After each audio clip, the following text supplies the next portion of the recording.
Right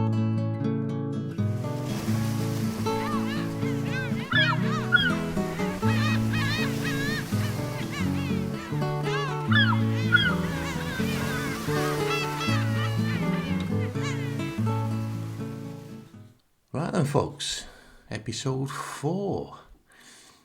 I hope everyone is well. Now, this week has been full of highs and lows. Now, the high being welcoming Joy and Louise to Cornwall to celebrate their engagement. Really, really lovely to see them. The nights that we got together for food, drink, it was great, plenty of laughs. And in fact, in one pub, me and Joe joined the local sea shanty choir for a rendition of What Do You Do with a Drunken Sailor. So yes, definitely the highlight of another strange week for me in Cornwall. So first off, right, I went sea fishing. Now I don't even like proper fish, if you know what I mean. I like chippy fish and stuff like that, but fishy fish, shrimps and sardines and mussels and cockles and all that, no.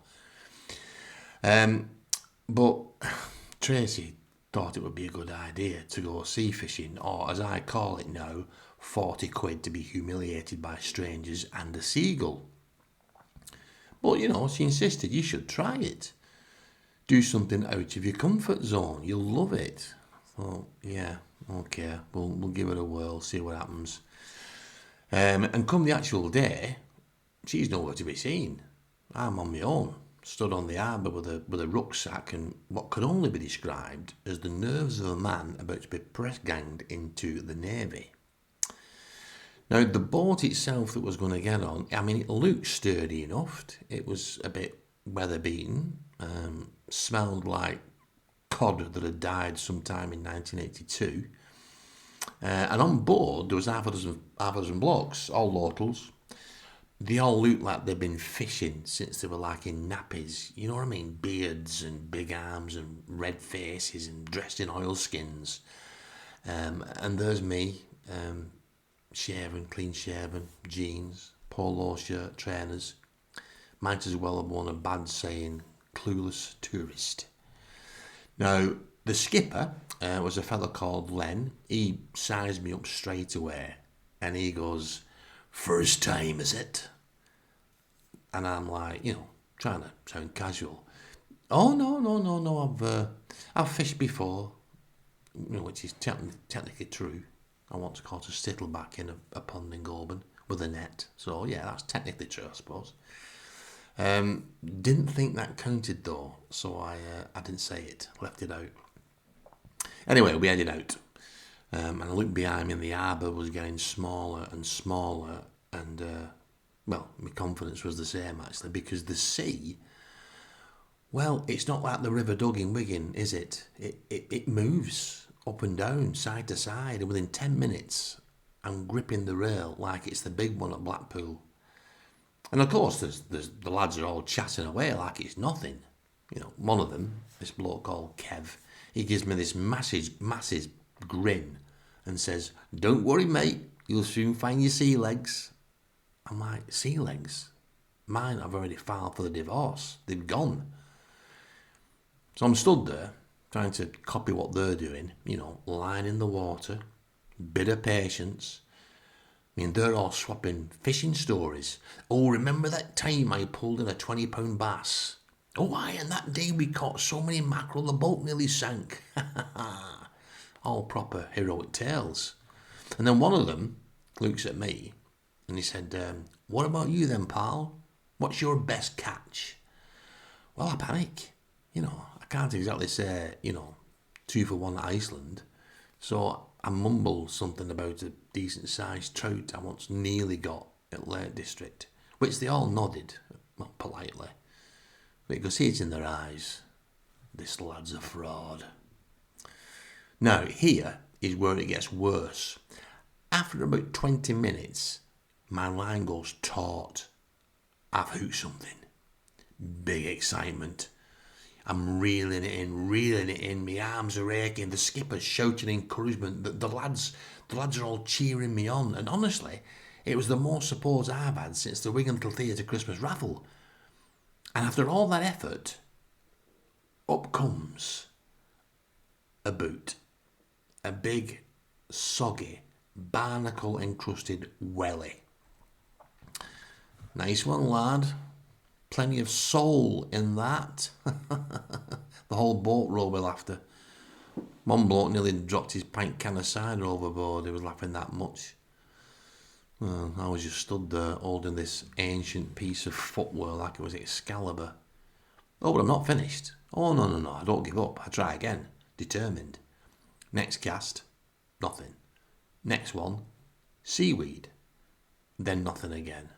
Meanwhile, this Kev, he's pulling in fish 2 at a time. Len's got a bucket full already, and Dave's on his 3rd. I mean, I'm starting to wonder if the fish have heard about me and spread the word.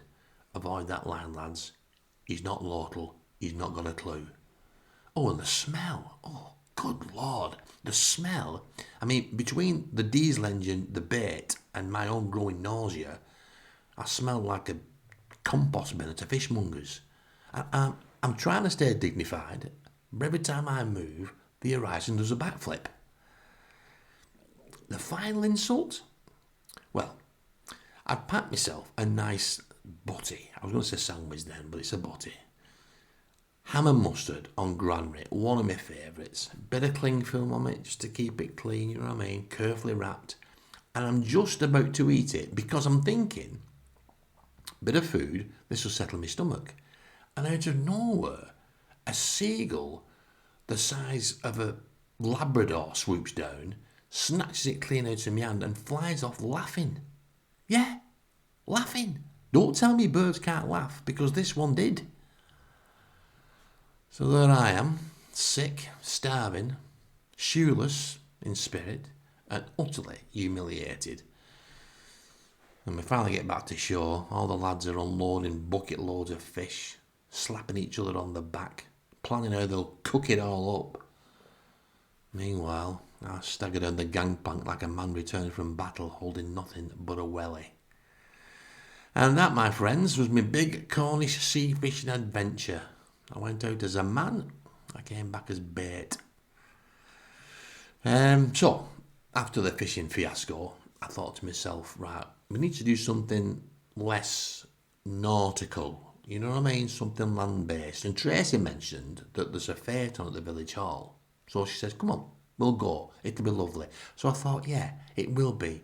Nice and quiet, nice and serene, what can go wrong? Now you've got to understand, a Wigan fete usually means, a raffle in the church hall, a trestle table of sausage rolls, and a vicar looking defeated. Now here in Cornwall, an entire field is taken over. There's like bunting up like it's a royal wedding. There are dogs on leads with like little neckerchiefs, and every other stall selling homemade fudge. It was like Bake Off meets Countryfile. Anyway, first stall that I'm dragged to is the raffle, and who's running it but Mavis? Do you remember Mavis from episode 2? The WI stalwart who could crush a walnut just by glaring at it.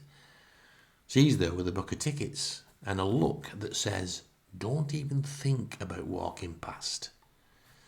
And she shouts, 3 for £1, Paul, and all for the church roof, my lovely.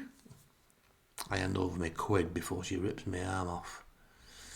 Tracy, of course, she's loving it. Oh, loving every minute.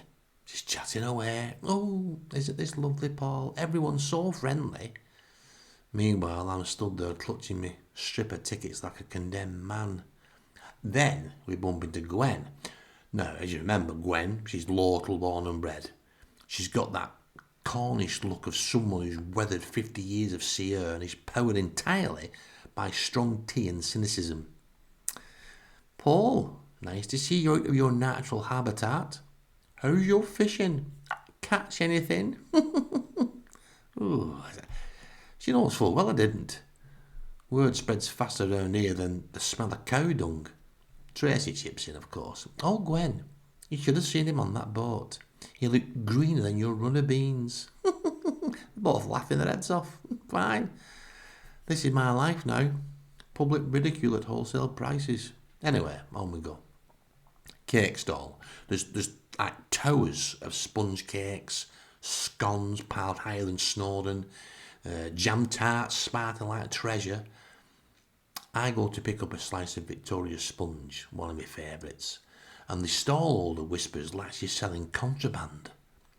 That one's Mary's recipe, bit of sherry in the cream. Suddenly, the old tent makes sense. Half the WY are swaying gently like they're on the deck of a ferry. They're all half-cupped. Anyway, I move on. Then we get the games. Hook a duck. I've said that 3 times in edit, but yes, hook a duck. Coconut shy. Guess the weight of the cake. Tracy's already at the coconut shy. She beat me to it. She's full of concentration, taking it deadly serious. Throws her first ball, bang. First coconut goes down. She's absolutely made up. Misses with the other 2, but she's made up she's got one down. I thought, leave this to me. I've got a good arm, you know what I mean? Good arm, good eye. 3 balls, bum, bum, bum. Yeah, 3 misses. And in fact, one coconut was practically smiling and winking at me. Gwen's watching, arms folded. Should have stuck to fishing, Paul. At least then you'd have an excuse. Well, locals meant to be welcoming. Then the tannoy cattles to life. Tug of war starting in 5 minutes. All welcome. We do need a volunteer on the blue team, though. That's a volunteer on the blue team. Before I can protest, Len, the fisherman, grabs me by the shoulder. Come on, Paul, you'll balance us out. Balance them out? Right, our team consisted of Len, 3 pensioners who probably weighed 8 stone combined, Gwen, who was still smirking, and me. On the other side was like 6 rugby lads built like wardrobes. Tracy is already lining up a phone for Forters. Anyway, the whistle goes, and we heave, we strain, we dig in. I'm pulling like my life depends on it. I've not pulled that hard since I tried to open a jar of Branson in 1989. Then, bang, we yank forward. I go flying face first into the turf. Grass up the nose, mud in the mouth. Meanwhile, the rugby lads, they're strutting around like they just won the 6 Nations. I'm like, all right, calm down. Commiserations to Paul from Wigan. Brave effort though, my lovely. Crowd's all laughing. Gwen's got tears in her eyes. Tracy's doubled over, taking about 15 photos. Oh, Paul, that's definitely going on the Christmas cards. Great. All the missing persons posters. What's he talking about? That Gwen's really getting on my nerves. This is what my life's become. Slapstick comedy in a Cornish field. Still, I did win a raffle prize though, yeah. Bottle of Lambrusco. Warm, naturally. Oh, and a jar of chutney. So tightly sealed it might take industrial machinery to open it. Not exactly treasure, but better than a mouthful of grass and a taste of sheep, whatever. So the fete, a celebration of community, tradition, and my ability to embarrass myself in front of an entire village. Anyway, we got home. Tracy, bless her, decided that tomorrow I needed to embrace Cornish culture some more. Apparently, she doesn't just mean pasties and clotted cream. No. She's boot me, would you believe, proper surfing lesson. Not like in the first episode, them boards. This is a proper surfing lesson. Now, for context, the last time I stood on anything remotely resembling a board, it was on a tea tray on a snowy hill in Wigan in 1978. And it ended with me face down in a privet edge and a milkman applauding. So, I don't have the strongest track record. So, that next day, we arrived on the beach. Golden sands, rolling waves. It was beautiful. It was a beautiful day. And there's me, shoehorning myself into a wetsuit. Honestly, it was like trying to post a sausage into a letterbox. Tracy stood there with her arms folded, smirk on her face. Ooh, pull it up properly, Paul. It's not supposed to look like capri pants. I'd barely got the thing over my knees and I was already sweating like a man in a pasty shop queue. Anyway, the surf instructor rocks up Gorgeous fella, tanned, dreadlocks, looks about 12, name was Kai, proper Cornish surfer dude. He looked at me with pity, like he'd seen my type before. Middle-aged man, desperate to prove something, destined for A&E. Hey, alright, Paul, dude. Surfing's all about flow, yeah? Feel the energy of the wave, become one with it. I'm like, I'm from Wigan/Goulburn, guy. Closest we get to waves is when someone spills a pint at Labour Club. Anyway, lesson begins on the sand. So he's got us lying on the boards practicing the pop-up. So you lie flat and paddle, then you spring up onto your feet in one smooth movement. Easy for him. For me, well, if you picture a walrus attempting yoga and my arms flapping, you'll get a rough gist of what I look like. Tracy is doubled over on the sand. Gwen's appeared from nowhere with a flask of tea, sat in a deck chair like she's paid for tickets. And she shouts out, "Bend your knees, Paul. Oh no, wait. That's how you walk normally." Thanks, Gwen. Very supportive. After about 20 minutes of humiliating myself on dry land, Kai says, "Right, okay, dudes, let's hit the waves." Brilliant. Can't wait for this. So we wade in, boards under our arms, waves are crashing now. The sea is freezing, and I mean proper freezing. I get in, as soon as it hits a little bit of skin, I squeal like a kettle. Gwen's still shouting from the beach, "It's the Atlantic, Paul, not your hotel jacuzzi." She's a... Anyway, I soldier on, because that's what northerners do. That is what we do. We endure, we queue, and occasionally we drown with dignity. So, I'm lying on the board, paddling furiously, waiting for my wave. Suddenly, this guy shouts, "This one, dude, paddle, paddle." So I give it everything. Arms going like pistons, heart hammering, the waves lift me, and this is it. The moment I push up, knees trembling, wobbling, and then, whoosh, straight off the side, head first into the drink, salt water up my nose, down my throat, and in my ears. Basically, I'm marinated like a bit of cod. So I surface, gasping, trying to spit out water. Tracy's clapping from the shore like I'm a toddler taking his first steps. Oh, you nearly had it, love. Well done." Nearly had it. I spent less time on that board than a teabag spends in one of Tracy's brews. Anyway, I don't give up. Back on the board. Second attempt. Same result. Third attempt. Marginally better. I mean, I actually get to my feet for about 2 glorious seconds. And for those 2 seconds, I'll tell you, I was Poseidon himself, king of the ocean. And then I fell backwards, legs in the air like a beetle that's had too much cider. And that's when this Kai paddles over, all calm and encouraging. "You're doing great, dude. Let's relax. Don't fight the wave." I'm like, "Kai, wave's already won, mate. It's currently halfway up my nose." Anyway, after an hour, I'm done. Finished. Every muscle in my body's aching. Wetsuit's chafing. My pride is somewhere at the bottom of the ocean. Gwen strolls over as I stagger out of the surf, dragging me board like I've just fought a shark and lost. Impressive, Paul. Didn't think it was possible to invent new ways of falling off a surfboard. You should get a medal. Tracy pipes up, or a rubber ring. They're both laughing away. I'm like, "Oh, thanks, love. Et tu, Brute." Anyway, that was my surfing debut. Lessons learned. Surfing's not for me. Unless there's a version where you just lie on the beach eating a Cornish pasty. Now that I'd be champion at.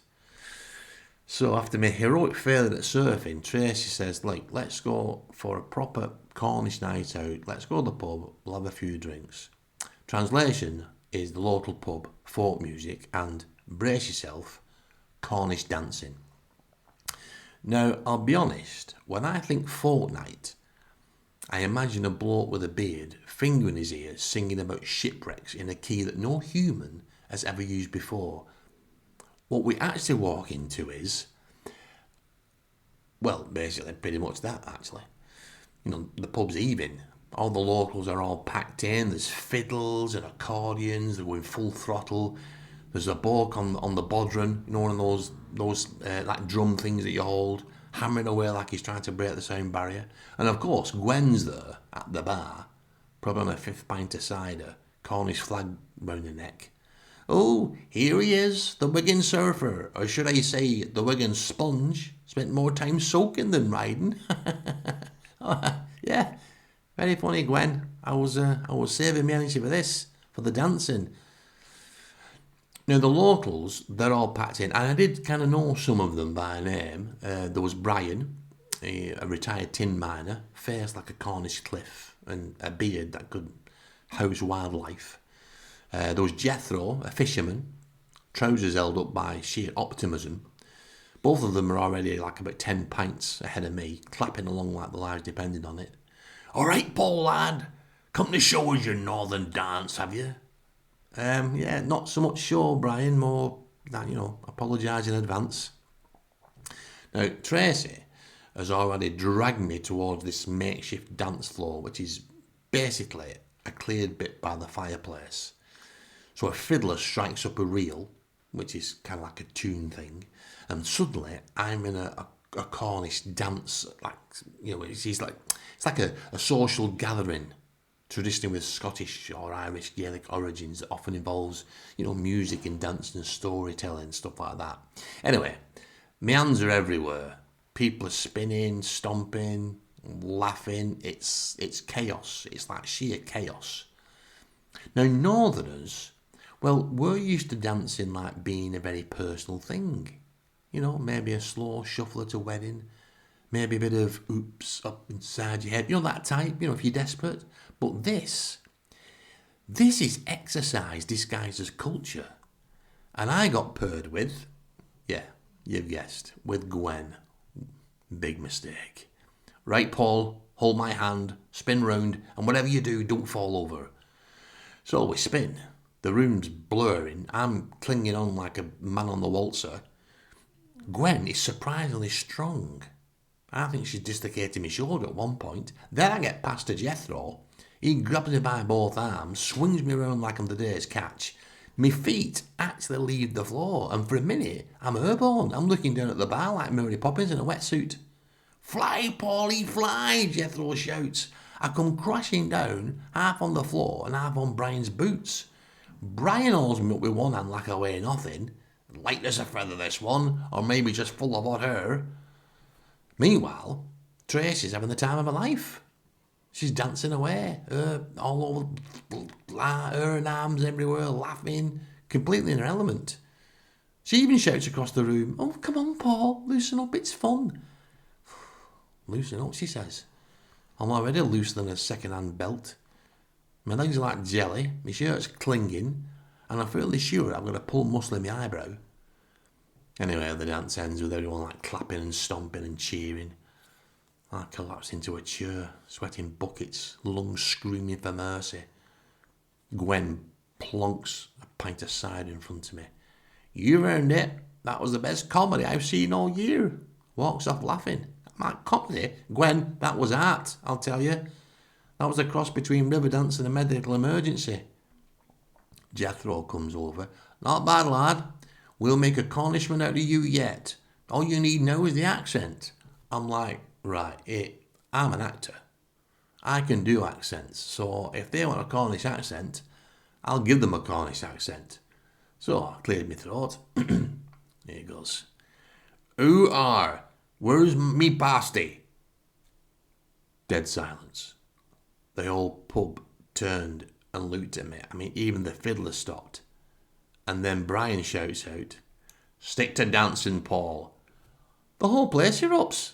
Laughter, cheers, fiddles kick off again. Tracy's wiping tears from her eyes. Gwen nearly falls off a chair. I just raised my pint, take a massive gulp, and I think, well, at least I didn't drown this time. So we had a good day. We had a good night anyway. So the following day, we decided, I thought I just want a nice leisurely day out, something nice and simple where I'm not going to die.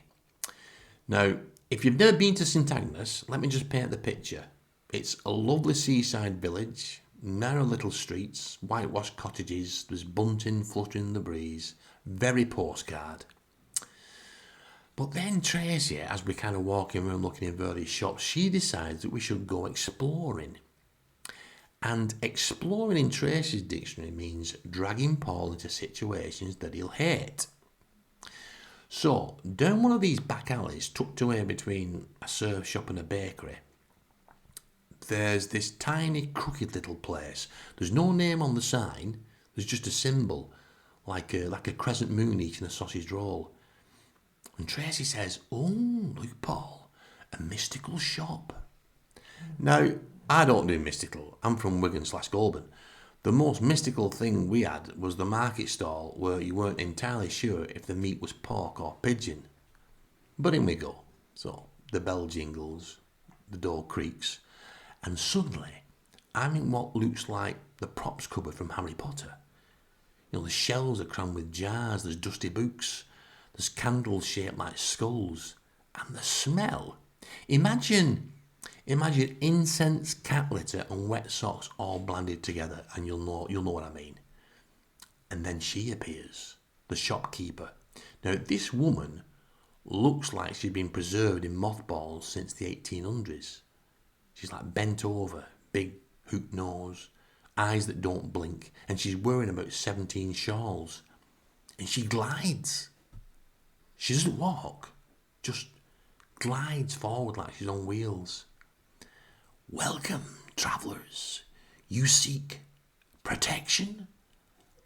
I'm like, actually, I was just after a fridge magnet. Paul, this is amazing. Isn't this amazing, Paul? Amazing, love. She hasn't got a till. She's got a cauldron. Anyway, we start looking round. There's jars labelled mandrake root, dragon's blood, and one simply that says, "Do not sniff." So, of course, I sniff it. I nearly passed out. It was that strong, don't know what it smelled like. It was awful. Tracy's in her element, asking questions like, what does this potion do? Oh, and what does this charm for? The woman turns round and fixes a stare on me. I mean, proper intense. Like she can see into my soul, which, admittedly, would only take about 10 seconds. "You," she said, "you are troubled." I'm like, "I'm not troubled. I'm just wondering why anyone would pay £12.50 for a pebble." "You have crossed great waters, searching for your destiny." "Great waters? Look, no, it was the M5 and the A30, that's all." She glides closer, produces like a bundle of dried herbs, waves it under my nose. It smelt like a compost heap. "By the power of earth and sky, may the Wigan man find peace." I'm like, peace? I'll find peace when we're back in the pub, thanks. Tracy's loving this. She's nodding, big eyes, taking it all in. I'm just trying not to laugh, really, to be honest. And then the woman rummages under the counter and pulls out this tiny velvet pouch, and she holds it out to me. "For you, protection, £10. I open it, right, and inside, it's a pebble.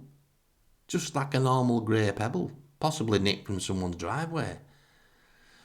Anyway, I bought it, because, when a woman who looks like she might hex your Wi-Fi tells you to buy a pebble, well, you buy a pebble. Tracy's thrilled. She thinks it's magical. I think I've just been mugged by Yoda's gran. So we leave the shop. Tracy's beaming, clutching a bundle of charms. I'm holding my 10 quid pebble, wondering how to explain this to my mates when I get home. "Oh, all right, Paul. What'd you bring back from Cornwall? Clotted cream? Fudge?" "No, a rock. Cost me a tenner. Stops ghosts, apparently." Honestly, Cornwall. 1 minute you're dancing in a pub, the next you're being exercised by a pensioner in a cardigan. Well, that's my week, really. This week, sea fishing, nearly chundering over the side of a boat, trying to surf, looking like a walrus in a wetsuit, getting dragged round pubs, dancing like a man with both legs in plaster, and finally, being spiritually cleansed by Mystic Meg's nan in a back alley in St Agnes. And what have I learned? Well, 1, never let Tracy plan your day again. 2, £10 will get you either a pasty and a pint or a pebble that allegedly keeps demons away. And 3, Cornwall may look like paradise, but it's got a wicked sense of humour, and I'm the punchline. Still, I'll give it this, it beats Wigan in the rain. Right, I'll see you next time. Unless, of course, my protective pebble fails and I get whisked away by Cornish pixies, which, to be honest, at this point, wouldn't surprise me. So until next time, I'll see you.